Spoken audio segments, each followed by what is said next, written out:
still it is in the nascent stage.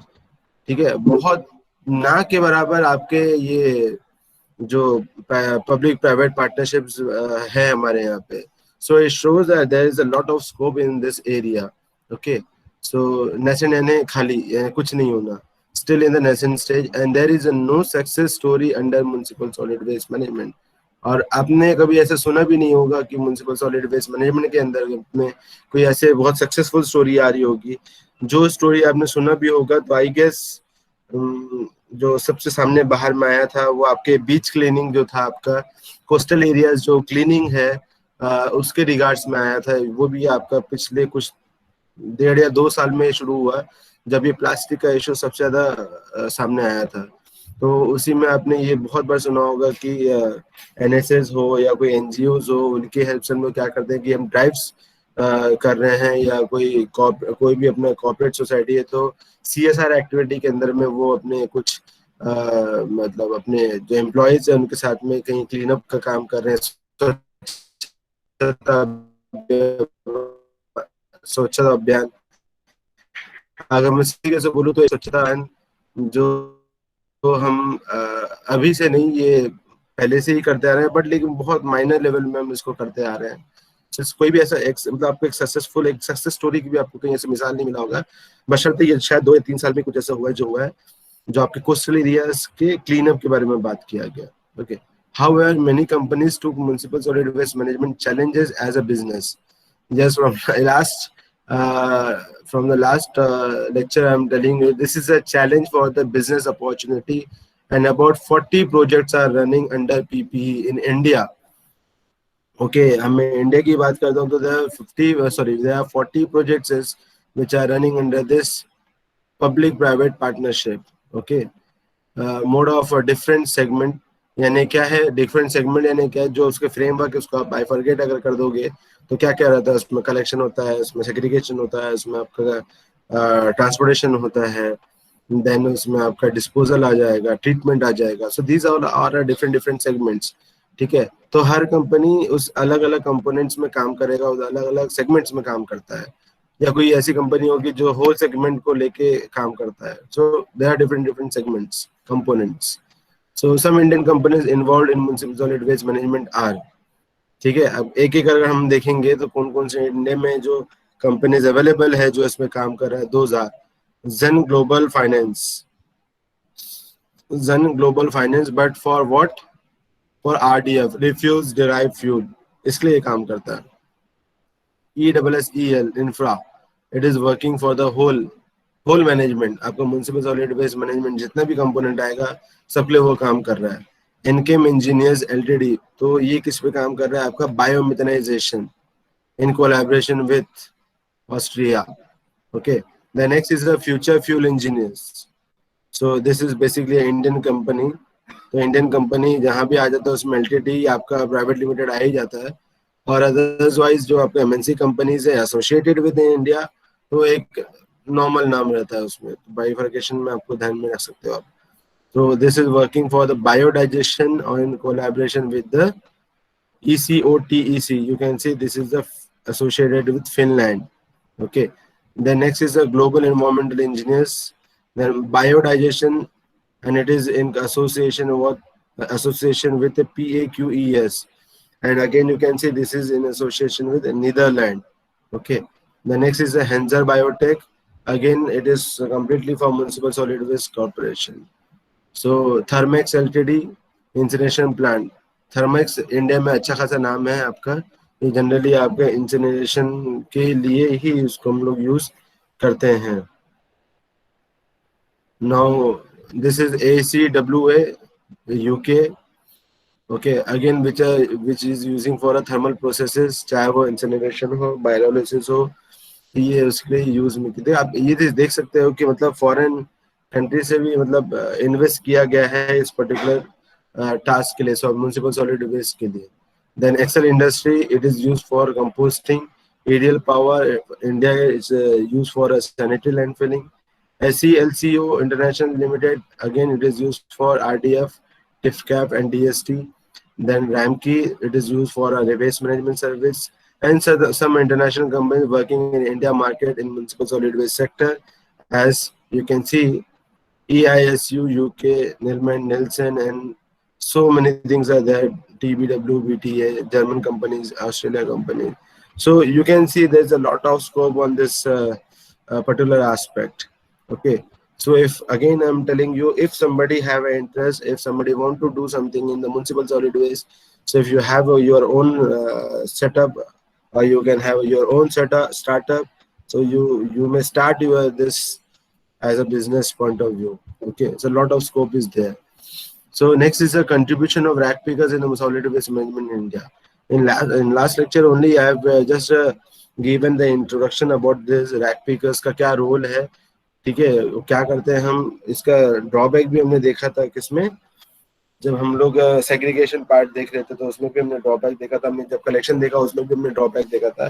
क्या है कि हम बीइंग अ सिविलाइज्ड पर्सन, हम कचरे में हाथ डाल के, वेस्ट में हाथ डाल के हम उसको सेग्रीगेट नहीं करते. लेकिन ये हमारा काम कौन करके देता है, हमारे रैक पिकर्स करके देते हैं.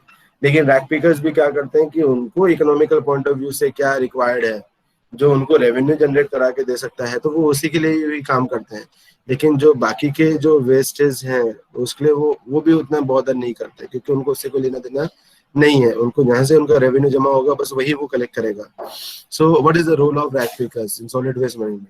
The role of a rack picker is very important in Indian scenario for municipal solid waste management. However, their role in a waste management stream had not been given any weightage.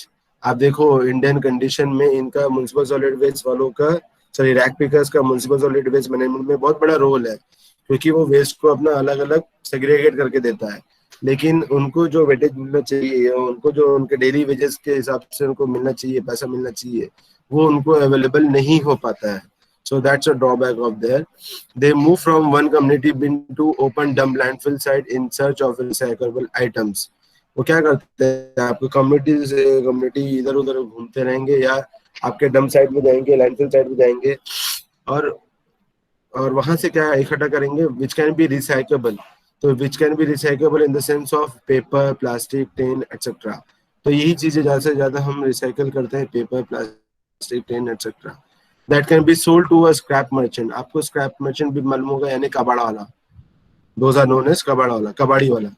Okay, सो ये लोग क्या करते हैं कि वहां पे जाके उसको सोल्ड आउट कर देते हैं.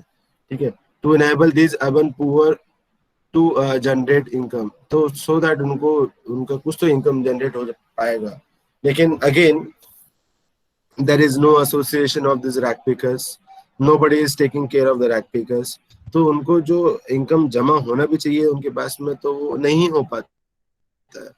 ठीक है, क्योंकि कोई न्यूनतम आय वाली चीज उनके पास में नहीं है. So those are the things. Usually the middle man get the major profit. Just I said, जो भी आपका मिडल मैन है वहां पे, जो भी आपका मिडल मैन है, he will get profit. Middle man बोलने से यहाँ पे हम सीधे सीधे अगर मैं बात करूँ आपका स्क्रैप मर्चेंट, तो वो ज्यादा मतलब पैसा उसके तरफ में रहता है, वो ज्यादा प्रॉफिट में रहता है. On a purchase of A recycle item from a rag pickers on pre decided rates. ठीक है, अब क्या होता है कि डे बाय डे तो आपका ये रेट वेरी करता रहता है. This scrap merchant knows about this things, but the poor people जो आपके रैक पिकर्स हैं, उनको रेट्स के बारे में पता नहीं होता है. तो क्या करते हैं कि वो कई कई जगह पे उनको ऐसे बेवकूफ बना दिया जाता है कि मतलब उनको कहने की बात वही है कि उनको जो पैसा मिलना चाहिए वो पैसा मिल नहीं पाता, और जो प्रॉफिट है वो आपके स्क्रैप मर्चेंट की तरफ में चले जाता है. Okay, even though rack pickers save almost 14% of a municipal budget annually. ऐसा करने के बाद भी, दिस इज वेरी इंपॉर्टेंट, ऐसा करने के बाद भी, तो सब होने के बाद भी, जो रैक पिकर्स है उसका रोल देखिए, वो 40% ऑफ द म्युनिसिपल बजट जो है, आपको म्युनिसिपल कॉर्पोरेशन का जो बजट होगा उसमें से 14 से 15% एनुअली वो सेव कर दे रहा है, क्योंकि वही सेग्रीगेट करके दे रहा है. ठीक है, तो वो 14 से 15% 14 to 15% आपका कॉस्ट बजट को वो सेविंग करके दे रहा है. Their role is largely unorganised. As I said, ये ऑर्गेनाइज नहीं है, इनका कोई एसोसिएशन नहीं है, उनका कोई ऑफिस नहीं है. ठीक है, तो हम क्या बोलेंगे, ऐसे लोगों को हम बोलते हैं अनरिकॉग्नाइज्ड. ठीक है, and they are generally deprived of the right to work. और उनको कोई राइट्स नहीं है उसको, ठीक है। तो ऐसे लोगों के लिए क्या करते हैं कि कुछ एनजीओज हैं जो उसके लिए काम करता है, ठीक है, जिसको प्रॉब्लम हो रहा है, जिसको मतलब सब मेहनत करने के बाद भी उसको पैसा वगैरह नहीं मिल रहा है, तो कुछ एनजीओज हैं वो गवर्नमेंट को रिपोर्ट करते हैं कि ऐसा ऐसा हो रहा है, इनके लिए आपने कुछ करना चाहिए, and so on so on. Okay, according to an estimate the rag pickers reduces up to 20%। According to an estimate, the rack pickers reduces up to 20% load on the transportation and on landfill. अब देखिए, हमने economy के point of view से बात जब किया तो हमने 14% हमारे बजट को हमने कंट्रोल किया, मतलब बचा लिया हमने। और वेरएज अगर मैं इन टर्न्स बात करूं या आपके वेट के हिसाब से बात करूं, सो 40% लोड ऑन ट्रांसपोर्टेशन, अब वो उसको क्या कर रहा है, रिड्यूस कर दे रहा है, क्योंकि कलेक्ट करके आया है वही कलेक्ट करके आता है वही, फिर कहीं पे स्क्रैपर वाले जो भी है, आपका मर्चेंट स्क्रैपर मर्चेंट है या कबाड़ वाला है, उसके पास में आके वही खुद अपने हिसाब से मतलब लाद के लेके आता है, वो वहाँ पे दे देता है मर्चेंट। तो क्या है कि कहने का मतलब है कि आपका जो ट्रीटमेंट ट्रांसपोर्टेशन जो कॉस्ट जा रहा था, अगर आप ट्रीटमेंट करोगे आपके लैंडफिल एरिया साइड में या डिस्पोज करोगे लैंडफिल एरिया साइड में, तो उसने रिसाइकेबल मटेरियल को वहां से रिमूव कर दिया और उसको वो पहुंचा दे रहा है आपके मर्चेंट के पास में। तो इसमें क्या होगा, ट्रांसपोर्टेशन कॉस्ट है वो भी आपका बच जा रहा है, सॉरी जो ट्रांसपोर्टेशन लोडिंग है, जितना वेट उसमें आना चाहिए आपके व्हीकल में उतना वो कंट्रोल कर ले रहा है, बचा ले रहा है, that is around 20%। Okay, so these are the some general guidelines and policies prevailing in India. कुछ पॉलिसीज है जो जनरली इंडिया में हम यूज करते हैं या एप्लीकेबल है इंडिया के लिए। Those are national waste management committee, ठीक है। So what is the main objective? The main objective of the committee constituted in 1990 1990 was to identify the recyclable contents in solid waste picked up by a rack pickers। तो अब देखिए 1990, आज से 30 साल पुरानी बात है ये, ठीक है। तब ये कॉन्सेप्ट वो लेके आए थे रिसाइकेबल कंटेंट्स के लिए, ठीक है। ये नेशनल वेस्ट मैनेजमेंट कमेटी ने रिकमेंडेड किया था, उसके बाद ये काम इसमें शुरू हुआ है रिसाइकेबल कंटेंट, ठीक है। अदरवाइज 1960 से ऐसा कोई कॉन्सेप्ट नहीं था, रिसाइकेबल नहीं, रीयूज नहीं, ये 4 आवर्स जो हमने पढ़े वो सारे कॉन्सेप्ट तब नहीं थे उसमें, ठीक है। Then strategy paper, a manual of a municipal solid waste management has been developed by MOUD in collaboration with the NERI in August 1995। Now you can see कि हमने रिसाइकेबल को 1990 में लेके आया और उसके बाद में एक मैनुअल बनाया गया इन 1995 में with the help of this MOUD in collaboration with the NERI। Okay, तो उन्होंने ये पहला मैनुअल आपको प्रपोज किया 1995 में, अगस्त 1995 में। Then policy paper, MOUD and the Central Public Health and Environmental Institute prepared a strategy paper for the treatment of wastewater, appropriate hygienic condition, solid waste management and efficiency in drainage system। तो अब देखिए उसके बाद में waste को लेके या आपके सीधी सी अगर मैं बात करूं तो हाइजीनिक कंडीशंस के हिसाब से एक पॉलिसीज को लाया गया। Then master plan of municipal solid waste strategy was formulated by a combined effort of MOEF, then CPCB and ULB to develop a master plan of solid waste management with emphasis to biomedical waste। Now 1995 में फिर से biomedical waste को introduce किया गया। Biomedical waste जो है उसको हमने क्या किया, इंट्रोड्यूस किया। उसके पहले क्या था, सब कॉमन था, सब म्युनिसिपल सॉलिड वेस्ट में ही आता था। और म्युनिसिपल सॉलिड वेस्ट को जब तक कॉलेज क्लासीफाई नहीं किया गया वो आपके सॉलिड वेस्ट में आता था, राइट। अभी क्या कर दिया गया हमने कि 1995 में with the help of MOEF, CPCB and ULB हमने नया एक वेस्ट को नेम दिया, that is known as biomedical waste in March 1995। Okay,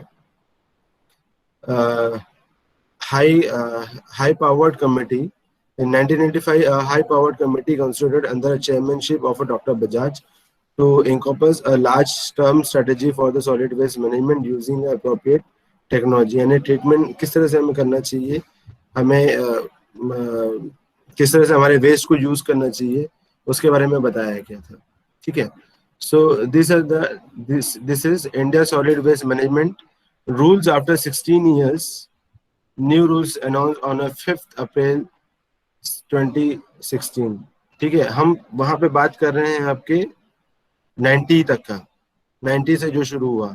और यहाँ पे solid waste management rules after 16 years, okay, new rules are announced on 5 April in 2016। कुछ नए रूल्स को हमने इंट्रोड्यूस किया। आई रिपीट, मैं फिर से रिपीट करना चाहूंगा। यहाँ पे देखो 1960 में हम लोग फर्स्ट रूल को लेके आए थे for what, solid waste, okay. And यहाँ पे हम देख रहे हैं आफ्टर 16 years फिर से कुछ न्यू रूल्स को अनाउंस किया गया on 5 April 2016। So these rules are a sixth category of a waste management rules brought out by a Ministry of MOEF, Forest and Climate Changes. The minister of a previous notified plastic e-waste, biomedical hazardous waste and construction or demolition waste management rules. अभी हमने जब मैं पीछे बात किया तो यहाँ पे सिंपली एक ही वर्ड को बोला गया सॉलिड वेस्ट, तो सॉलिड वेस्ट मैनेजमेंट की बात कर गया है। लेकिन 2016 में हमने उसको थोड़ा सा और क्लासिफाई कर दिया। हमने किस तरह से क्लासिफाई किया उसे, हमने उसे प्लास्टिक वेस्ट में उसे क्लासिफाई किया, ई वेस्ट में हमने क्लासिफाई किया, बायोमेडिकल वेस्ट में हमने क्लासिफाई किया, hazardous is a different category and construction and demolition is a different category. So हमने इसको क्या किया, डिफरेंट डिफरेंट कैटेगरीज में हमने इसको क्या किया, डिवाइड करते चले गए। And the rules applicable beyond a municipal area and will extend to urban agglomerations. So this is rule applicable for everyone, मतलब चाहे वो आपका रूरल हो या अर्बन हो, तो ये कहीं भी हो, ये रूल्स को सिस्टमेटिक ढंग से अप्लाई किया गया। Then waste processing facility will have to be set up by all local bodies having a 1 million or more population within 2 years. Now उसका अभी जो भी आपका वेस्ट कलेक्शन हो रहा है तो उसे प्रोसेस करना भी जरूरी है, ठीक है। तो will have to be set up by all the local bodies, जो भी उसमें लोकल बॉडीज आपकी काम कर रही है, एंड हैविंग, और कौन सा कंडीशन हो, जिसमें 1 मिलियन उसका पॉपुलेशन हो, ठीक है, 1 मिलियन और more population with in 2 years। अगर 2 साल में उसका पॉपुलेशन 1 मिलियन उससे ज्यादा हो जाता है तो प्रोसेस करना is compulsory, that is mandatory. For census towns 1 million population or a local body having 0.5 millions or more population, or census towns under a 0.5 million population, standalone sanitary landfills will have to be completed in 3 years. जो भी आपका होगा, अगर population आपका 1 million से ज्यादा होगा, ठीक है, जो भी अगर आपके लोकल बॉडीज है उसके अंदर में अगर 0.5 मिलियन से पॉपुलेशन आपको ज्यादा होगा तो एनी हाउ आपको उसे प्रोसेस करना इज मैंडेटरी। वो आप चाहे लैंडफिल के लिए भेजो या कहीं के लिए भेजो, बट मिनिमम लैंडफिल तो उसमें होना ही चाहिए। Then these are the some central monitoring committee for a solid waste management. So what are they, constituted under the chairmanship of secretary, the Ministry of Environment, Forest and Climate, जिसको हम बोलते हैं MOEF, then climate change to monitor the overall implementation of the rules। तो committee जो बनाई गई है तो उसमें कौन कौन है, the committee comprises of what, ministry of urban development, ये एक आदमी होना चाहिए वहाँ पे, the ministry of rural development वहाँ होना चाहिए, ministry of chemical and fertilisers available होना चाहिए, then Ministry of Agriculture, Central Pollution Control Board, this should be there, then 3 state pollution control board, pollution control committees, ये लोग होना चाहिए, urban development department of 3 states, यानी जो भी आजू बाजू के 3 स्टेट उसकी बात कर रहे हैं, फ्रॉम द गवर्नमेंट इटसेल्फ वो होना चाहिए, rural development department from 2 states, they should be there, 2 state government, 3 urban local bodies, 2 census towns, they should be there, then Federation of India Chambers of Commerce and Industry, FICCI, ये आपका जो भी industry से lookout है या commerce से lookout है तो फिक्की ही है जो थोड़ा ध्यान देता है उसके ऊपर में, तो वहां का एक रिप्रेजेंटेशन होना चाहिए। Then Confederation of Indian Industry, CII से इंडस्ट्री ओरिएंटेड जो भी है उसका भी रिप्रेजेंटेटिव होना चाहिए। नाउ 2 सब्जेक्ट एक्सपर्ट भी देयर, ओके। सो कहने की मतलब है कि कितने लोग होना चाहिए, 1 2 3 4 5 6 7 8 9 10 11 12 14 15 14 15 16 17 18 19 20 21 22। सो ये 22 लोगों का एक कंप्लीट एक काउंसिल बैठेगा, ठीक है, जो कि पूरा मॉनिटर करेंगे आपके सॉलिड वेस्ट मैनेजमेंट के ऊपर में। तो ये जितने भी 22 लोग हैं, तो ये 22 लोग जो होंगे इसको सॉलिड वेस्ट मैनेजमेंट को मॉनिटर करेंगे और इनका ये काउंसिल होगा अपना, जो भी डिस्कशन होगा, जो भी डिसीजन होंगे वो इसमें होंगे, ठीक है। The committee will be meet once a year, और इनका मतलब फ्रीक्वेंसी ऑफ मीटिंग कैसे रहेगा, वो साल में एक बार मिलेंगे और डिसीजंस को फाइनल करेंगे। तो monitor the implementation of the rules, हम जो भी रूल्स रेगुलेशन तैयार कर रहे हैं क्या वो एप्लीकेबल है, नहीं है, कोई मॉडिफिकेशन की जरूरत है या नहीं है, that will take care on this things. Okay, so this is all about for the this topic, status and the challenges of municipal solid waste.